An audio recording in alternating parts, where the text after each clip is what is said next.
अगला दिन। मन्नत बिना किसी से मिले सुबह जल्दी ही कॉलेज के लिए निकल जाती है। उसे अपने परिवार वालों को फेस करने में भी शर्म आ रही थी और अभिमान के ऊपर हद से ज़्यादा गुस्सा आ रहा था। उसने तय कर लिया था कि अब चाहे जो भी हो जाए उसे अभिमान को शादी के लिए मना करना होगा, क्योंकि अगर ऐसे ही वह उसकी हर बात मानती रहेगी तो अभिमान के इरादे और भी ज़्यादा पक्के होते रहेंगे। इसलिए उसे अभी रोकना ही सही होगा।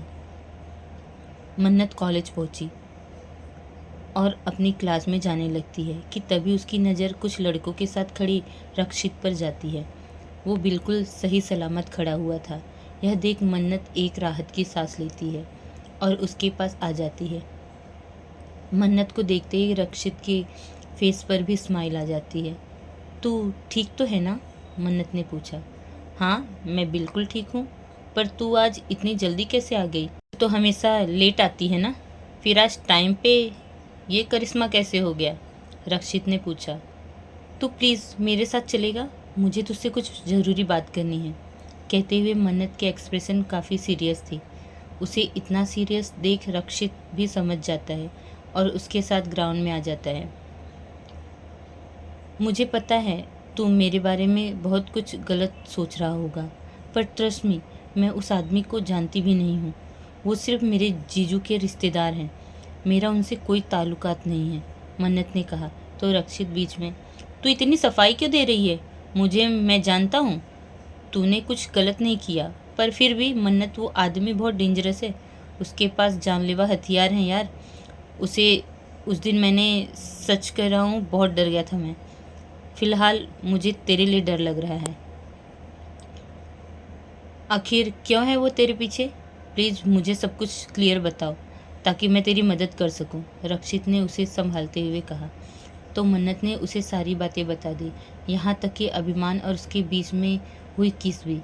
मन्नत, यह भी तो हो सकता है कि वह सच में तुझसे प्यार करता हो, रक्षित ने यूं ही कहा।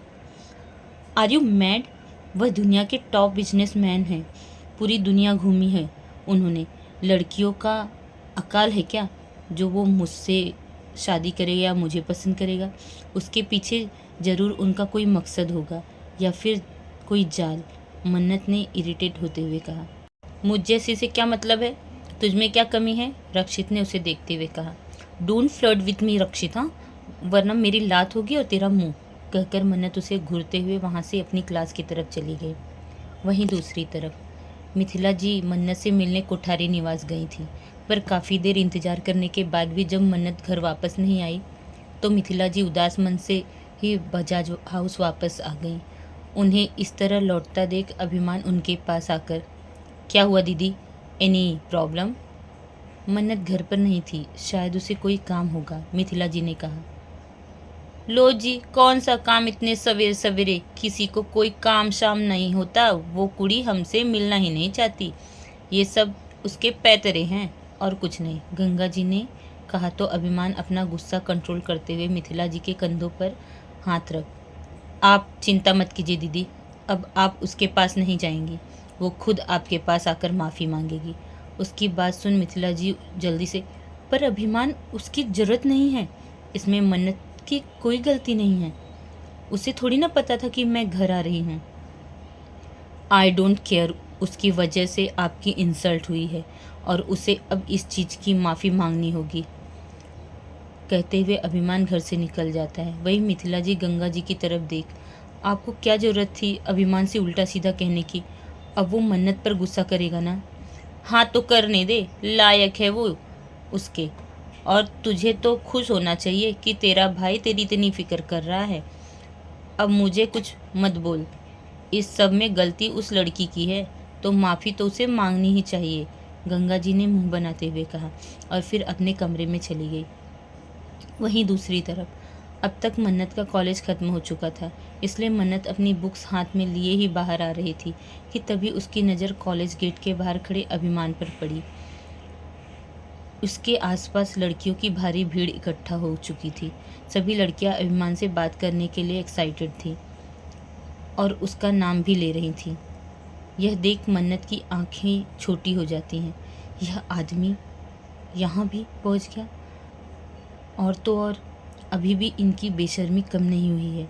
खैर, इनसे और भी उम्मीद क्या की जा सकती है, मन्नत ने गुस्से में कहा और उसे भीड़ को पूरी तरह से नज़रअंदाज करते हुए एक साइड से जाने लगती है कि तभी अभिमान की नज़र उस पर जाती है और वो आगे आकर उसका हाथ पकड़ लेता है। ये देख वहाँ सब खड़ी सभी लड़कियाँ आपस में बातें करने लगती हैं। तुम कहाँ जा रही हो? अभिमान ने पूछा। जहन्नुम में, मन्नत ने गुस्से में कहा। अकेले अकेले? उसकी बात सुन मन्नत उसे ऐसे घूरती है जैसे वो इस वक्त किसी पागल को देख रही हो। माफ़ कीजिएगा, अगली बार आपको भी निमंत्रण दे दूंगी। मन्नत ने ज़बरदस्ती मुस्कुराते हुए कहा और जाने लगी कि अभिमान ने उसे अपने करीब खींच लिया। उनकी बात सुन अभिमान गहरी सांस लेते हुए, मैं वो वजह नहीं बता सकता दीदी हो, बट ट्रस्ट बात करनी है तुमसे। मैं उससे, अभिमान ने हल्के गुस्से से कहा। क्यों? इतनी सारी तितलियां हैं तो आपके पास बात करने के लिए। और हाँ, एक राजदुलारी गर्लफ्रेंड भी है, उन्हीं से कीजिए बात, मेरा पीछा छोड़ दीजिए, मन्नत ने चिढ़ते हुए कहा और फिर उसे धक्का देने लगी। ओके फाइन, अभिमान ने उसे घूरते हुए कहा और अगले ही पल उसे अपने कंधे पर उठा लिया। ये देख मन्नत की आंखें बड़ी हो गई क्योंकि सब उन्हें ही देख रहे थे। मैं आपका मर्डर कर दूंगी, बाय गॉड बहुत हो रहा है आपका, आप बच्ची को इस तरह किडनैप नहीं कर सकते, मन्नत ने तेज आवाज़ में उसकी पीठ पर मारते हुए कहा। अगर बच्चा प्यार से न माने तो उसे ऐसे ही समझाना पड़ता है, अभिमान ने उसे गाड़ी में बिठाकर दरवाज़ा बंद करते हुए कहा और फिर खुद बैठकर उसकी सीट बेल्ट लगाने लगा। तो मन्नत किसी छोटे बच्चे की तरह उसके हाथ पर मारने लगी। दूर रहिए मुझसे, मैं कहीं नहीं जाऊंगी आपके साथ, मन्नत ने चिल्लाते हुए कहा कि तभी अभिमान ने उसके बालों को कसकर अपनी मुट्ठी में भर लिया और मन्नत दर्द से कराह उठी। Shut up now, okay, otherwise it won't take me even a minute to kidnap you for real, Abhiman ने दांत पीसते हुए कहा। तो मन्नत ने उससे अपना चेहरा फेर लिया। अब अगर पूरे रास्ते तुमने कोई भी आवाज़ निकाली ना तो मैं काफ़ी बेरहमी से तुम्हारे इस मुंह को बंद करूँगा, कहते हुए अभिमान ने कार स्टार्ट की और वो लोग वहाँ से निकल गए। उसके बाद पूरे रास्ते मन्नत ने चूप की आवाज़ भी नहीं की और अभिमान बार बार उसे देखता रहा। थोड़ी ही देर में उनकी कार बजाज हाउस के आगे आकर रुकी और अभिमान ने नीचे उतरकर मन्नत के साइड का गेट ओपन किया तो मन्नत भी बाहर आ गई। आप मुझे यहाँ क्यों लाए हैं? मन्नत ने पूछा। अंदर चलो, सब पता चल जाएगा तुम्हें, कहकर उसने मन्नत का हाथ पकड़ लिया और उसे अंदर ले आया। सभी लोग इस वक्त हॉल में ही मौजूद थे। अभिमान मन्नत को मिथिला जी के आगे लाकर खड़ा कर देता है और मन्नत सबको कंफ्यूज होकर देखने लगती है। फिर मन्नत मिथिला जी को और गंगा जी को नमस्ते करती है। अभिमान, ये सब क्या है? मिथिला जी ने उसे घूरते हुए कहा। माफ़ी मांगो लिटिल वन, अभिमान ने सर्द आवाज़ में कहा। आप सभी रिसेंटली दुबई तो नहीं गए थे? मन्नत ने पूछा तो सब उसे देखने लगे। हाँ, अभिमान ने उसे अजीब तरह से देखते हुए कहा। तो आपने बुर्ज खलीफा देखा होगा? मन्नत ने फिर एक सवाल किया। हाँ, पर उससे क्या? अभिमान ने चिढ़ते हुए पूछा। उससे ये कि कहीं गलती से आप बुर्ज खलीफा से गिरविर तो नहीं गए थे? शायद आपके दिमाग के सारे स्क्रू ढीले हैं, कुछ भी बोलते रहते हैं, मन्नत ने उसे घूरते हुए कहा। किस बात की माफ़ी मांगूं मैं? मन्नत ने पूछा। एक्चुअली मन्नत, आज हम घर आई थी आपसे मिलने, पर आप घर पर नहीं थी। लेकिन कोई बात नहीं, हमारी ही गलती थी, हमें बता कर आना चाहिए था, मिथिला जी ने जवाब दिया। आपकी गलती नहीं है दी, इसे इतनी सुबह जाना ही नहीं चाहिए था। जब तुम्हें पता है 2 दिन बाद तुम्हारी शादी है तो तुम्हें घर पर रहना चाहिए ना, अभिमान ने गुस्से में कहा। 1 मिनट, कौन सी शादी? हाँ, मैं पहले ही बोल चुकी हूँ, मैं आपसे शादी नहीं करूँगी, फिर क्यों आप इस तरह वरमाला लेकर मेरे पीछे भाग रहे हैं? मन्नत ने भी उसके ही जैसे गुस्से में कहा। इतनी अकड़, अभिमान ने दांत पीसते हुए कहा। अकड़ नहीं, सेल्फ रिस्पेक्ट है। मैं उस दिन भी आपके आगे नहीं झुकी थी, आज भी नहीं झुकूंगी, क्योंकि मन्नत कोठारी मिट सकती है पर झुक नहीं सकती। पर तुम्हें मेरे आगे झुकना ही होगा लिटिल वन, तुम खुद झुकोगी, चैलेंज है ये मेरा तुम्हें, अभिमान ने दांत पीसते हुए कहा। और मेरा भी चैलेंज है आपको, अगर थोड़ी सी भी हिम्मत है ना तो ये शादी करके दिखाइएगा। मन्नत ने भी डोमिनेटिंग टोन में कहा। ओफो, इस तरह तो मन्नत अभिमान के ईगो को हर्ट कर रही है। कहीं अभिमान गुस्से में आकर कुछ गलत ना कर दे, मिथिला जी ने डरते हुए अपने मन में सोचा। तुम दोनों बच्चों की तरह लड़ना बंद करो प्लीज़, कम से कम यह तो देखो कि आपके आसपास है कौन, मिथिला जी ने थोड़ी सख्त के साथ कहा। उनकी बात सुन मन्नत ने अपनी नज़रें फेर ली, पर अभिमान अब तक मन्नत को ही घूर रहा था। आंटी, अगर मेरी गलती होती ना तो मैं 1000 दफ़ा आपको पैरों पे गिरकर माफ़ी मांग लेती, पर बिना गलती के मेरी नज़रें तक नहीं झुकती हैं, इसलिए माफ़ी तो बहुत दूर की बात है, मन्नत ने मिथिला जी की तरफ देखते हुए कहा। कोई बात नहीं बेटा, हमें बुरा नहीं लगा और आपका फैसला बिल्कुल सही है। बिना गलती के कभी किसी के आगे नहीं झुकना चाहिए, फिर चाहे वो बड़ा हो या छोटा, मिथिला जी ने बड़े प्यार से मन्नत के गाल पर हाथ रखते हुए कहा। ऐसा नहीं है आंटी, बड़ों के आगे झुकने में कौन सी अकड़, और वैसे भी अगर गलती नहीं भी है तो भी अगर यह एक बार माफ़ी मांग भी लेगी तो कौन सा इसका माथा घिस जाएगा। अगर इसकी जगह मैं होती ना तो अभिमान मुझसे माफ़ी मांगने के लिए कहता तो मैं तो 1 मिनट में भी नहीं सोचती और आपके पैरों पर गिर जाती, सुचि ने आगे आकर कहा। उसकी बात सुन मन्नत उसकी तरफ देखती है। सुचि बेटा, हर इंसान की शख्सियत और आदतें अलग अलग होती हैं, ज़रूरी नहीं जिसे आप सही समझे वो दूसरों की नज़रों में भी सही हो, और यहाँ बात मन्नत के नज़रिए की है, आप या मैं क्या सोचते हैं उसकी नहीं, मिथिला जी ने कहा। नहीं आंटी, बात यहाँ संस्कारों की है, सुचि ने मन्नत को घूरते हुए कहा। वहीं अब मन्नत की नज़रें उस पर और गहरी हो गई। शायद इसके माँ बाप ने इसे बड़ों की इज्जत करना सिखाया ही नहीं, इसलिए तो कैसे आपके सामने जुबान लड़ा रही है। खैर, इससे और उम्मीद भी क्या की जा सकती है, छोटे घर से जो है, जैसा रहन सहन वैसे संस्कार। खैर, संस्कार सिखाने का टाइम ही नहीं मिला होगा, सारा वक्त तो इसे चालबाजी सिखाने में गया होगा। चटाक, तभी एक तेज थप्पड़ की गूंज पूरे हॉल में गूंजती है और सूची का चेहरा एक तरफ हो जाता है। मन्नत अभी भी गुस्से में कांपते हुए उसे ही घूर रही थी।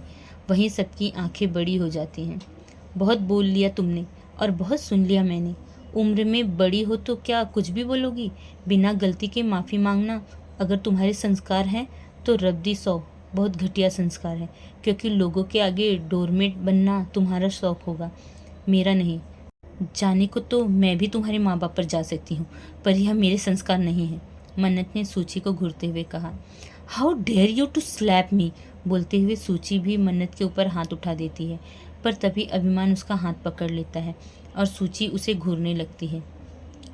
सोचना भी मत इसे छूने की, छूना तो दूर, इसे देखने की भी तुम्हारी हैसियत नहीं है, और खबरदार जो आइंदा इसके लिए कुछ भी गलत कहा, वरना अगली बार तुम इस घर के बाहर नजर आओगी।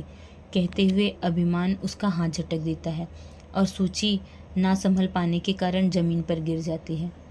आपको हीरो बनने की ज़रूरत नहीं थी, मैं खुद भी संभाल लेती, मन्नत ने फुसफुसाते हुए तिरछी नज़रों से अभिमान को देखकर कहा। पर अभिमान ने कोई जवाब नहीं दिया और मन्नत की कलाई पकड़ घर से बाहर की तरफ ले गया। आपको क्या लगता है उनकी शादी हो जाएगी? दिव्या ने मन्नत और अभिमान को देखते हुए अभिमन्यु से पूछा। ऑफ कोर्स, जब एमएम ने ठान ली है तो यह शादी होकर ही रहेगी, उनकी जिद के आगे मन्नत को झुकना ही होगा, अभिमन्यु ने जवाब दिया।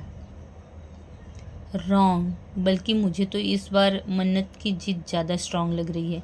मतलब जिनके सामने हम आवाज़ तक नहीं कर पाते उनके सामने मन्नत आवाज़ उठा रही है। साउंड इंटरेस्टिंग, बड़ा मज़ा आएगा इनकी तू मैं देखने में, दिव्या ने मुस्कुराते हुए कहा। राइट, अभिमन्यु ने कहा। आप क्या राइट बोल रहे हो? शादी आपकी भी है, उस पर फोकस कीजिए, दिव्या ने आंखें छोटी करते हुए कहा। बाहर लाकर अभिमान मन्नत को सीधा कार से सटा देता है और उसकी बाहों को कसकर पकड़ते हुए, माफ़ी मांग लेती तो क्या छोटी हो जाती तुम? क्या मज़ा आता है तुम्हें मेरी बातें टालकर, अभिमान ने गुस्से में कहा। आह, छोड़िए मुझे, दूर रखकर बात कीजिए, मन्नत ने दर्द में कराते हुए कहा। जब सहन नहीं कर सकती तो क्यों उकसाती हो मेरे गुस्से को? चुपचाप अगर बात मान लेती तो तुम्हें यह तकलीफ़ झेलनी ही नहीं पड़ती, कहते हुए अभिमान अपनी पकड़ और तेज कर देता है। आपको तो मेरी हर चीज़ से प्रॉब्लम है। कल को आप कहेंगे कि मैं पानी पीना छोड़ दूँ, तो क्या मैं पानी पीना छोड़ दूँगी? मन्नत ने चिढ़ते हुए कहा। बेफिजूल की बातें बंद करो लिटिल वन, और चुपचाप घर जाकर एक अच्छी बच्ची बनकर शादी की तैयारी करो, अभिमान ने गुस्से से कहा। आप शायद ऊंचा सुनते हैं, इसलिए आपको मेरा जवाब समझ में नहीं आया। खैर, मेरी तरफ से ना है, NA, नो। न में बड़े आ की मात्रा, ना। अब समझ में आया? बोलते हुए मन्नत उसे अपने आप से दूर करती है। तुम्हारी ये जिद तुम पर बहुत भारी पड़ेगी मन्नत कुठारी, अभिमान ने उसे अपने करीब खींचते हुए कहा। सस्ती चीज़ों का शौक तो मैंने कभी रखा ही नहीं। जो करना है ना, कर लीजिए, चाहे लाशों की ढेर लगा दीजिए, पर आपकी और मेरी शादी कभी नहीं होगी, कहकर मन्नत वहाँ से चली जाती है। तुम बहुत जिद्दी हो मन्नत, अब तक तुमने मेरी जिद नहीं देखी।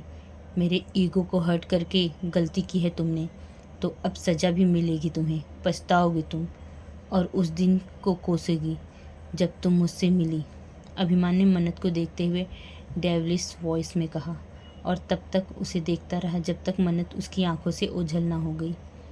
वहीं दूसरी तरफ मन्नत घर पहुंचती है तो उसकी नज़र हॉल में बैठे सभी लोगों पर जाती है जो शायद उसी के आने का इंतज़ार कर रहे थे। मन्नत एक नज़र उन लोगों को देखती है, उसके बाद चुपचाप अपने कमरे की तरफ जाने लगती है कि तभी ध्वनि जी की तेज़ आवाज़ आती है।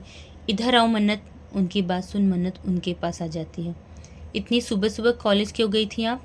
ध्वनि जी ने सख्त आवाज़ में पूछा। घर में फंक्शन होने की वजह से करीबन 1 हफ्ते से कॉलेज नहीं जा पा रही थी, और आज एक बहुत ही इम्पोर्टेंट लेक्चर था जिसे मैं मिस नहीं कर सकती थी, इसलिए सुबह जल्दी जाना पड़ा, मन्नत ने सीधा जवाब दिया। आपको तो पता है ना, मिथिला जी आपसे मिलने आई थी और 1 घंटे तक यहाँ बैठी नहीं रही, पर आप घर वापस नहीं आई। पता है कितनी शर्मिंदगी महसूस हुई हमें, ध्वनि जी ने गुस्से में कहा। मैं अच्छी तरह से जानती हूँ उन्हें क्या बात करनी थी, और मैं अपना फैसला उन्हें सुना कर आई हूँ, मन्नत ने सर्द आवाज़ में कहा। तो जन्नत और ध्वनि की आंखें बड़ी हो गई। तू बजाज हाउस गई थी? जन्नत ने पूछा तो मन्नत ने कोई जवाब नहीं दिया। क्या बोला है तूने उनसे? जवाब दे, क्या बकवास करके आई है तू? ध्वनि जी ने जोर से उसका हाथ पकड़ते हुए कहा तो मन्नत की आंखों में आंसू छलक आए। मैंने बस उन्हें ना कहा, बस इतना बोला है कि मुझे शादी नहीं करनी, मन्नत ने नम आवाज़ में कहा। हे भगवान, तू इस तरह उन्हें मुंह पर मना करके आ गई। अरे सास है वो तेरी बहन की, कुछ तो इज्जत कर लेती बेशर्म। बोलते हुए ध्वनि जी उसे थप्पड़ मार देती हैं और मन्नत संभल नहीं पाती और गिरने लगती है कि तभी कोई उसे संभाल लेता है। मन्नत को गिरीश जी ने गिरने से बचा लिया था। मन्नत कुछ पल उन्हें देखती है और फिर रोते हुए अपने कमरे में भाग जाती है। यह क्या हरकत है ध्वनि, इस तरह बेटी पर हाथ नहीं उठाना चाहिए आपको, गिरीश जी ने गुस्से में कहा। अगर बेटी हाथ से निकलने लगे तो उसे मारना चाहिए गिरीश जी। आज जो मैंने किया है ना, यही अगर बचपन में आपने किया होता ना, तो शायद आज इस तरह की नौबत नहीं आती। मुझे तो यह समझ नहीं आ रहा कि अभिमान की मन्नत से शादी क्यों करना चाहते हैं, ध्वनि जी ने गुस्से में कहा। मतलब साफ है मम्मी, आपकी लाडली मासूम बेटी सुगर डैडी फंसा रही है, जन्नत ने मुस्कुराते हुए कहा। उसकी बात सुन ध्वनि जी उसे घूरते हुए, क्या बोल रही है तू? यही कि आपकी बेटी कोई मासूम नहीं है, बहुत शातिर और चालाक है। वो जब उसने देखा कि मुझे अभिमन्यु जैसा रिच और हैंडसम लड़का मिल रहा है तो उसे बर्दाश्त नहीं हुआ, उसे जलन होने लगी, इसलिए उसने मिस्टर रंधावा को फंसा लिया, क्योंकि वो अभिमन्यु से भी 10 गुना ज़्यादा अमीर है। वैसे मानना पड़ेगा इसके दिमाग को, क्या चाल चली है। इसने मिस्टर रंधावा को बिल्कुल अपना दीवाना बना दिया है, जन्नत ने नफरत से कहा। ये आप क्या बोल रही हैं जन्नत, छोटी बहन है वो आपकी, और वैसे भी मेरी मन्नत आपकी जैसी नहीं है जो पैसा देखकर शादी करे, गिरीश जी ने गुस्से में कहा। पापा, आप उस मन्नत के लिए मुझे सुना रहे हैं, जन्नत ने चिढ़ते हुए कहा। तो गिरीश जी चिल्लाकर, बस बहुत हुआ, अब एक और शब्द नहीं, अभी के अभी अपने कमरे में जाइए। उनकी तेज आवाज़ सुन जन्नत मुंह बनाते हुए अपने कमरे में चली जाती है। कुछ दिनों में शादी होने वाली है और इस तरह से बात करनी चाहिए क्या आपको उससे, ध्वनि जी ने कहा। और आपको मन्नत को थप्पड़ मारना सही था? गिरीश जी ने गुस्से में कहा तो ध्वनि जी इधर उधर देखने लगी। हमें पता है आपको 2 बेटियां नहीं चाहिए थी, इसलिए आप हमेशा मन्नत को बोझ समझती आई, पर हमारे लिए मन्नत उतनी ही ज़रूरी है जितनी कि प्रियांक और जन्नत। अरे क्या बिगाड़ा था उस बच्ची ने? अगर वो जुड़वा हैं तो इसमें उसकी क्या गलती है? किस बात की सज़ा देती हैं आप उसे उसके पैदा होने की? गिरीश जी ने तेज आवाज़ में कहा। ऐसा बिल्कुल नहीं है, ध्वनि जी ने कहा।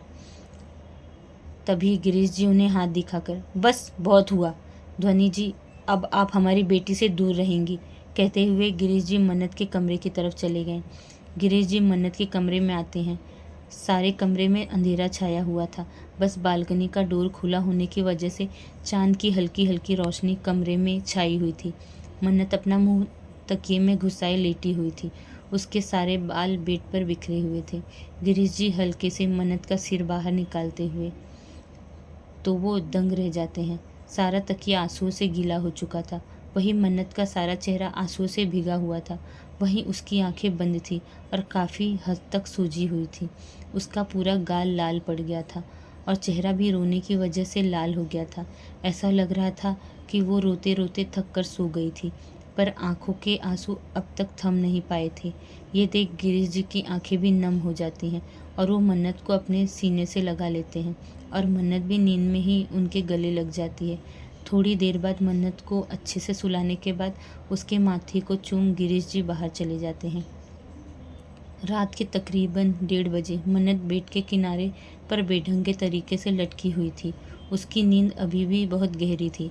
अचानक ही एक परछाई बालकनी की रेलिंग से चढ़ते हुए अंदर की तरफ कूदती है और दबे पांव अंदर की तरफ आने लगती है कि अचानक ही उसका पांव पर्दे में फंस जाता है और वो सीधे जाकर फ्रूट टेबल पर गिरता है और फ्रूट टेबल धड़ाम की आवाज़ के साथ नीचे गिर जाती है और मन्नत भी डर के मारे एक झटके से बेड के नीचे गिर जाती है और अपने सामने एक लंबे चौड़े आदमी को देख मन्नत चिल्लाने लगती है, चोर चोर, मेरे कमरे में चोर है पापा। पर तभी अचानक वो आदमी हाथ जोड़कर मन्नत के पैरों पर गिर, अरे मामी मामी, मेरी प्यारी मामी, प्लीज़ प्लीज़ मत चिल्लाइए ना। अगर आपके बाप भाई यानी मेरे ससुर जी और साले साहब आ गए ना तो मुझे कुत्ता बनाकर मारेंगे। प्लीज़ तरस खाओ अपने होने वाले भांजे पर।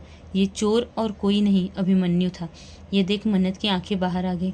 जीजू आप, इसका मतलब आप हमारे घर पर चोरी करने आए हो? ओ गॉड, मैंने तो मेरे लॉकर में ताला भी नहीं लगाया। मन्नत ने अपना सिर पकड़ते हुए कहा। आपका पर्सनल लॉकर है? अभिमन्यु ने काफ़ी इंटरेस्ट लेते हुए पूछा। और नहीं तो क्या, उसमें मेरे बहुत कीमती स्नैक्स आइटम हैं। प्लीज़ उन्हें छोड़ दो चोर जीजू, बाकी सब ले जाओ, मन्नत ने हाथ जोड़कर कहा।